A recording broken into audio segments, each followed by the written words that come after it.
In the caves of southern Germany, carved from the bones of vultures and the tusks of mammoth, lie the oldest musical instruments ever discovered. The most ancient among them, the flutes found in Geissenklösterle cave, have been dated to over 42,000 years old. And a few kilometers away, in a cave called Hohle Fels, archaeologists pulled another bone flute from the earth in 2008, somewhere between 35 and 40,000 years old, assembled from 12 fragments no bigger than your finger. We don't know their names, we don't know what song they were trying to play, but we know this: from that moment forward, humanity was never silent again. This is the story of how we learn to speak in music, and it all comes down to one instrument, the guitar, and the invisible thread that connects a bone flute to a Stratocaster. Let's go back before cities, before writing, before agriculture itself.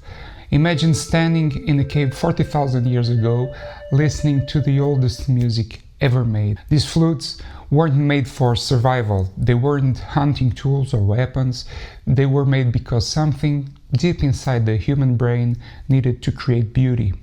When we make music, our brain floods with oxytocin and dopamine. Music releases endorphins, natural painkillers. It synchronizes our heartbeats with others around us. Neuroscientists call this entrainment, and humans are the only species on Earth that can do it. We didn't invent music to express ourselves. We invented it to belong. 3,000 years before the pyramids were built, on the banks of the Tigris and Euphrates, there lived a civilization that understood something crucial. You could do more than blow air through bone.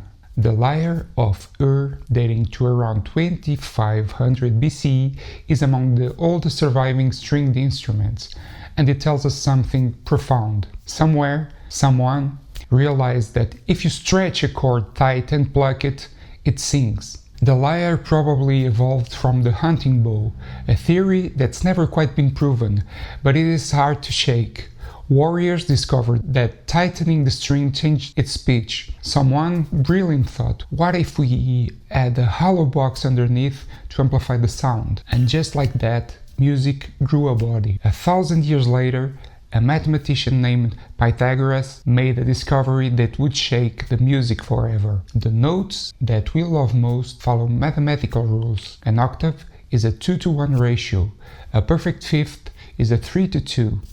The universe, it seemed, was humming in harmony. But here's where our story takes an extraordinary turn. The lyre would eventually fall silent in the West. Its place would be taken by an instrument born in the ancient Mesopotamia, the oud, a short-necked, pear-shaped lute that ancestors of the modern instrument had existed for millennia, and which by the medieval Islamic world had been refined into something extraordinary. For generations, it carried the soul of the Middle East, and then, in the year 711, Islamic armies crossed from the North Africa into Spain, bringing their music and their instruments with them. In the 9th century, a musician named Ziryab, the blackbird, arrived in Andalusia and changed everything.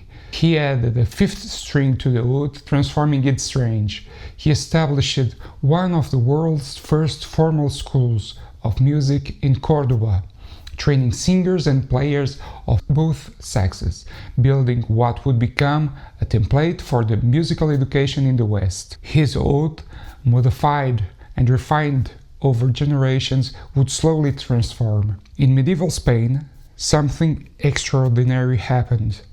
The oud became the vihuela, guitar-shaped with 6 double strings, and from the vihuela, over centuries of careful evolution, came the Baroque guitar. While this was happening, something else was shifting in Europe. A monk named Guido invented a notation system, the staff, that gave singers a way to read music they'd never heard before. He named the 6 notes of his scale after the opening syllables of the Latin hymn ut, re, mi, fa, sol, la. We know them today as do, re, mi, though that small change from ut to do took another 600 years to happen. The bones of the system, though, pure Guido. For centuries the guitar was considered a peasant instrument, fine for wandering musicians and taverns, but not for serious music. That changed because of one man in Spain, Antonio de Torres. Born in 1817, was a luthier, a guitar maker who understood something others had missed. The guitar had always been treated as a small, delicate thing. Torres made it larger, stronger. He invented a fan-shaped bracing inside the body, which allowed the wood to vibrate more freely. His guitars were a revolution. They had volume, clarity, and depth that no guitar before had possessed. A Spanish musician named Andres Segovia took guitars built in Torres tradition into concert halls and proved that the guitar could be as noble as any violin or piano. The instrument had finally come home, and the music itself had evolved too. The ancient modes gave way to the major and minor scales we know today. Bach had written his well-tempered Clavier, showing that you could play in any key with equal beauty. The guitar now had a language worthy of its voice. But the real transformation of the guitar didn't happen in concert halls. It happened in fields, in pain, in the struggle of people who took everything they had and poured it into music. From African rhythms, from field howlers and spirituals, from the sorrow songs of enslaved people emerged the blues. And the blues needed an instrument that could weep like a human voice. The guitar could do what no other instrument could. It could be sent, slid, broken. In the Mississippi Delta, musicians like Robert Johnson took that guitar and made it sing with anguish and hope. Robert Johnson recorded only 29 songs in his lifetime. But those songs became the DNA of modern music. They were raw, electric with emotion, even though they came from an acoustic guitar. In New Orleans, something else was brewing. Jazz, collective improvisation where musicians spoke to each other through their instruments, where the guitar became part of a conversation. And then came electricity. In 1932, the first commercial electric guitar went on sale, the Rickenbacker A22, nicknamed the Frying Pan. Its designer, George Beauchamp, had built a prototype the year before from a single piece of maple. By the time it reached customers, it was cast from solid aluminum, and it looked like nothing on earth. A circular body on the long neck, designed to be played flat on your lap for the Hawaiian music craze sweeping America.